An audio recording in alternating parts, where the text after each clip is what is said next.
dosen bahasa Inggris kalian untuk semester ini. Nah, sesuai dengan topik minggu ini, pembelajaran online kita dengan topik causative verbs.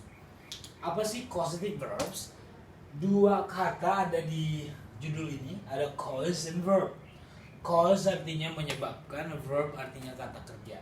Jadi kalau diartikan artinya kata kerja ini, dan nanti ada yang lain, tapi yang paling sering muncul adalah kata kerja yang tiga ini. Kata kerja yang berfungsi menyebabkan satu, sesuatu terjadi. Yang kedua, seseorang melakukan pekerjaan atau melakukan sebuah pekerjaan. Oke. Saya buatkan dua contoh. Yang pertama, kita pakai have dulu ya. I have my sister do her homework. Yang kedua, I have my clothes cleaned. Coba kalian perhatikan kalimat yang dua ini sama-sama pakai have, sama-sama pakai kata kerja have, tetapi setelah kata have, objeknya, kalau di sini objeknya adalah manusia. Sedangkan di sebelah sini yang kedua, ini objeknya adalah benda selain manusia. Akan berpengaruh nanti kata kerja yang di belakangnya. Lihat, untuk kata have, kata kerja have diikuti oleh manusia, objek manusia, dan setelah itu nanti diikuti oleh kata kerja bentuk pertama. Ingat, bentuk pertama. Jadi meskipun di sini my sister, di sini bukan does tetapi do. Jadi artinya adalah kata kerja bentuk pertama yang tidak dibubuhi apapun. Artinya bare infinitive. Kata kerja yang masih murni, yang masih telanjang bulat, artinya tidak ada s, es, ing dan segala macam. Jadi ingat, kata have ketika diikuti oleh manusia, ya, subjeknya ini di sini objeknya adalah manusia, tetapi harus diikuti oleh bentuk pertama kata kerjanya. Jadi I have my sister do her homework. Kalau diterjemahkan adalah saya menyuruh, ya, saya menyuruh adik perempuan saya untuk mengerjakan pekerjaan rumahnya. Ingat. Nah, sedangkan kalimat yang kedua, I have my clothes cleaned. Saya bilang ini pasif, kenapa? Karena kalau diterjemahkan gini, saya, kalau diterjemahkan secara literal ya, secara harfiah, saya membuat pakaian-pakaian saya tercuci. Artinya adalah semantically, secara semantis, orang akan memahami, oh ada seseorang yang kita suruh untuk membersihkan pakaian kita atau mencuci pakaian kita. Kalimatnya adalah I have my clothes cleaned. Ingat, have diikuti oleh objek benda selain manusia. Kata kerjanya harus bentuk ketiga. Harus bentuk ketiga. Oke, jadi inilah fungsi namanya causative verb. Kata kerja have di sini, kata kerja have setelah I ini, setelah subjek I, harus kalian lihat, kita lihat dulu setelah itu objeknya manusia apa bukan. Kalau objeknya manusia, kata kerja yang mengikutinya harus bentuk pertama. Tetapi kalau objeknya ini adalah benda selain manusia atau benda yang tidak bernyawa, berarti kata kerjanya harus bentuk ketiga. Makanya di sini saya tulis aktif dan pasif. Kalau sini artinya me, kalau ini ter atau di, ya. Oke. Jadi itu cluenya. Have kalau benda manusia di sini objeknya, berarti kata kerjanya harus bentuk pertama, tidak ada to di situ. Ya, yang pakai to nanti get. Makanya saya bedain antara make dan have dengan get. Nah, karena get itu nanti di depannya ada to. Oke. Ya, jadi make dan have. Kita buat contoh yang pakai make. Kalau have sudah ya. Oke, kalian perhatikan dulu contohnya. Iya, saya buatkan contoh untuk make. Ini kata kerja make ini sering kita lihat dalam kalimat-kalimat sehari-hari saya membuatnya menangis, ya. I make her cry. Ya, saya membuatnya menangis, ya. Make di depannya adalah orang, di sini adalah verbnya harus bentuk pertama. Ya, tidak ada to, tidak ada ses, ya. Meskipun di sini her, di sini harus cry. Ya, nggak boleh cries, ya. Jadi harus verb one. Ini namanya bare infinitive. Artinya kata kerjanya masih murni, ya. Oke, itu kata make. Nah, sama dengan have tadi. Kalau make-nya diikuti benda selain manusia, harus diikuti oleh kata kerja bentuk ketiga.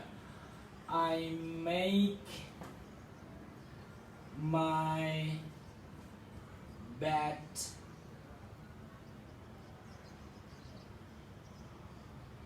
clean. Saya membuat tempat tidur saya dibersihkan, artinya boleh saya yang melakukan sendiri atau saya menyuruh orang lain untuk membersihkan tempat tidur saya. Tetapi yang harus kalian pahami adalah setelah kata kerja make di sini adalah benda selain manusia, berarti ini verb 3. Sudah? Oke. I have her cry. I have my bed cleaned. Jadi make dan have itu kalau diartikan sama, menyuruh atau membuat. Oke. Nah, bagaimana dengan kata get? Kalau get, ya specifically itu pakai to dia, ya. Bandingkan, saya tidak hapus contoh make, saya buat contoh yang I get. She gets her mom cook the food. Ya, dia menyuruh ibunya memasak makanan itu. Ya, lihat di sini adalah manusia, di sini harus verb one. Oke, dia membuat rambutnya dipotong atau dia menyuruh seseorang untuk memotong rambutnya. She gets, ini harus to cook, ya. She gets her mom to cook. Nah, ini bedanya. Kalau di sini nggak ada to, ya, sedangkan di sini harus ada to. Get to, ya. She gets her hair cut. Ya, dia membuat rambutnya terpotong atau dia menyuruh seseorang memotong rambutnya. Jadi lihat, kalau di sini benda bukan manusia, ini harus bentuk ketiga kata kerjanya. Cut. Jadi kita pakai yang bentuk ketiga. Oke. Atau dia membuat rambutnya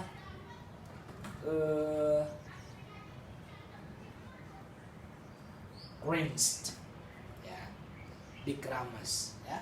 Dia membuat rambutnya atau dia menyuruh seseorang untuk mengeramas rambutnya. Jadi di sini karena di sini benda hair, her hair, ya.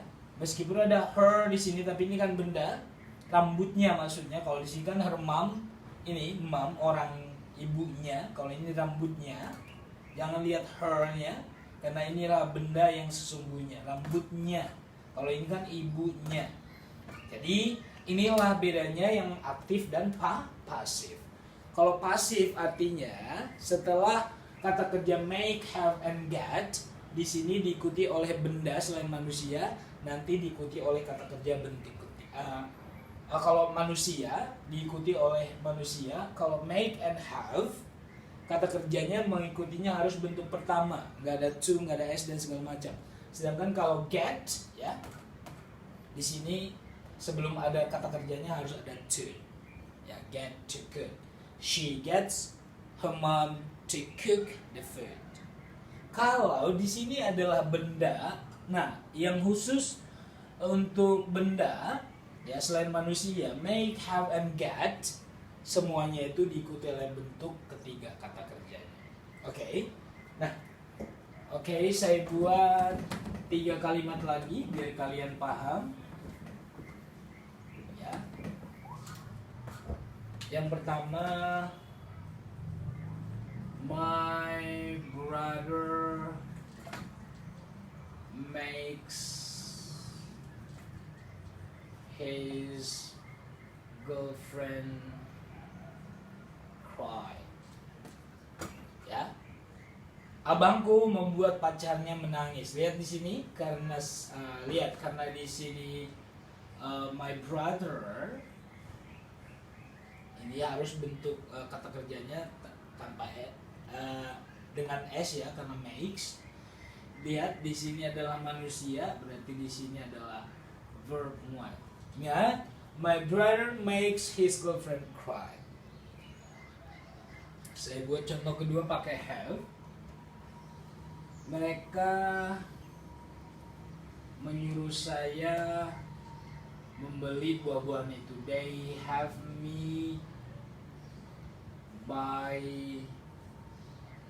the fruits.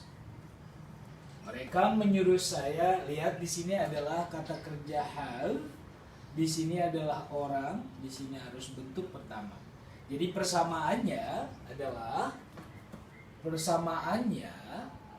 kalau di setelah kata kerja make dan have itu adalah orang, lihat his girlfriend, me, ya. Berarti di sini harus bentuk pertama kata kerjanya. Harus bentuk pertama, nggak ada to, nggak ada s dan segala macam ya. Lihat. Ya. Have me buy makes his girlfriend cry. Tetapi saya buat dengan tinta merah. My brother gets me to repair his bag. Okay. Jadi kalau diterjemahkan, abang saya menyuruh saya memperbaiki tasnya. Lihat di sini, gets to repair, get to. Sedangkan have, buy, makes, cry. Jadi makes his girlfriend cry, bentuk pertama. Have me buy, bentuk pertama. Sedangkan ini to repair. Ingat, khusus untuk get harus ada to-nya. Tetapi itu yang aktif. Tetapi nanti kalau dia yang di sini adalah bukan orang, ya, yang di sini nanti bukan orang, itu nanti semuanya ini harus bentuk ketiga kata kerjanya. Oke, coba kalian perhatikan, inilah bedanya have and make. Sedangkan kalau kita pakai get, di sini ada harus pakai to. Oke, sudah paham? Ya, mudah-mudahan kalian sudah paham. Saya lanjut membuat kata yang non-human being, artinya objeknya itu benda bukan manusia. Lihat, semuanya nanti pasti menggunakan kata kerja bentuk ketiga dia. You have made me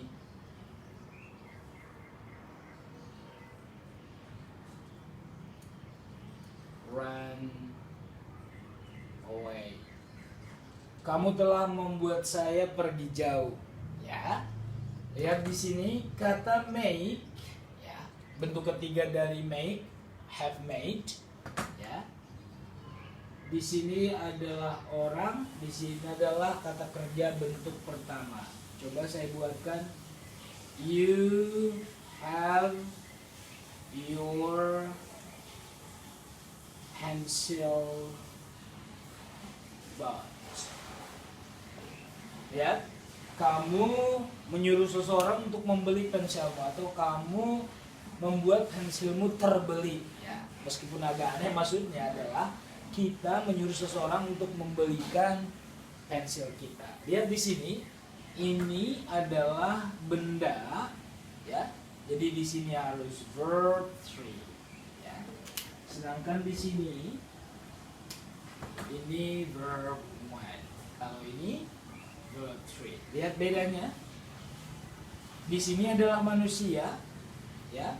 Kata made atau berasal dari kata make. Kamu jangan bingung ini ya. Ini karena tensesnya present perfect. Jadi made ini bentuk ketiga. Jadi nggak harus make semua, tergantung tensesnya, ya. Saya buatkan contoh yang kedua pakai have.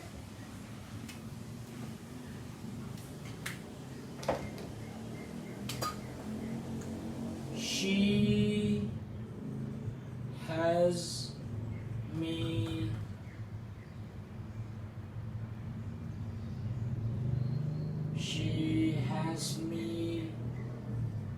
arrange the schedule. Ya. Dia menyuruh saya mengatur jadwal tersebut. Lihat di sini. Di sini adalah orang, di sini verb 1. Saya buat yang bukan orang, dia membuat seseorang, she has the schedule arranged. Lihat, dia menyuruh seseorang membuat schedule itu terjadwal, ya. Lihat di sini, the schedule itu adalah benda. Berarti kata kerja yang mengikutinya adalah verb 3. Ya, jadi kalian harus memahami. Pak, di sini kan katanya have. Tergantung guys, karena di sini subjeknya adalah she. She harus menggunakan has, bukan have. Yang have itu nanti adalah kata, ya kalau subjeknya itu I, you, they, we. Kalau subjeknya itu she, he, it, atau my sister, my brother, my cat, dan segala macam, di sini harus pakai has. Kalau di sini make, di sini harus makes, karena di sini she. Kalau di sini you have.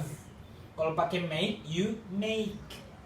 Jadi jangan bingung-bingung, karena saya tulis di sini make, have, and get, harus semuanya make. No, tergantung. Kalau tensesnya di sini simple past, have menjadi apa? Had. Make menjadi made, get menjadi got. Kalau di sini past perfect, berarti she has made, she has had, she has got.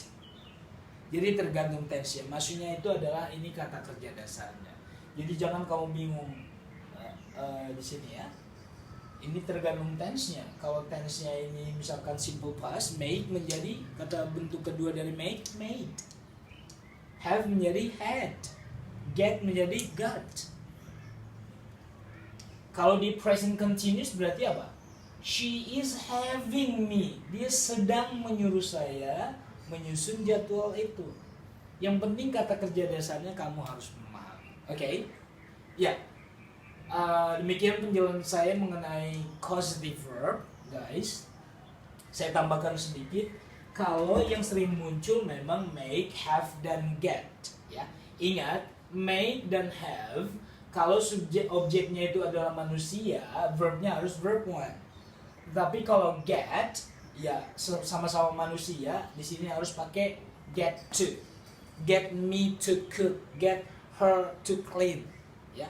Kalau make me cry, make him cry. Nah, kalau di objeknya itu adalah benda, ingat 3 kata kerja ini harus diikuti oleh kata kerja bentuk ketiga. Ya, alright. Nah, selain have, make, and get, nanti get, ya yang sepasang dengan get, pasangan get ini, ya saya tulis di sini ada order, ada allow, ada permit, ya. Ada command, ya. Semuanya ini nanti harus diikuti oleh to. Oke. Ini pasangan dari get ya,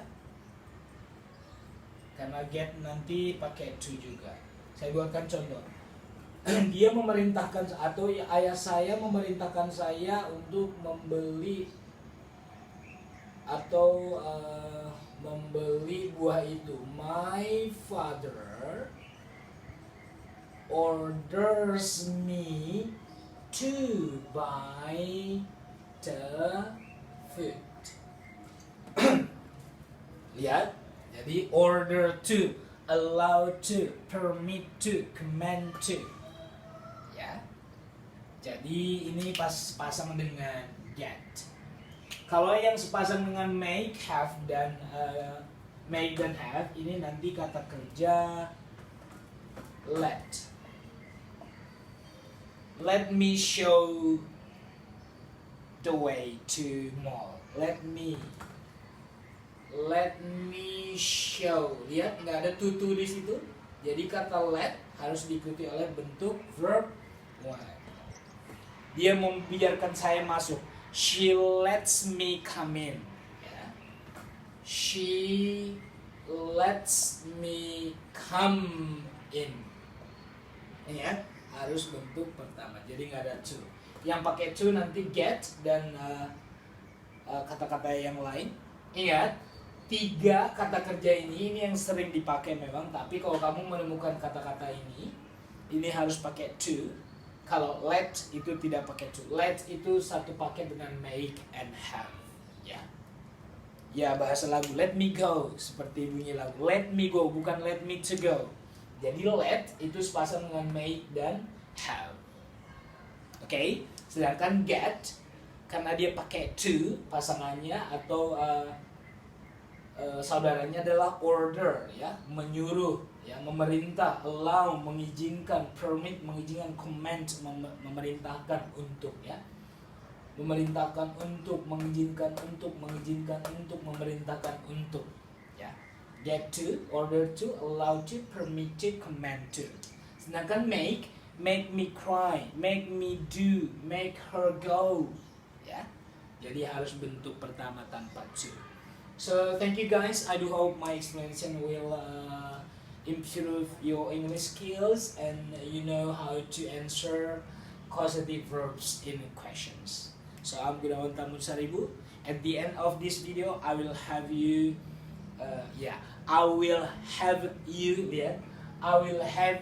do some assignment related to causative verbs. So thank you so much. Goodbye.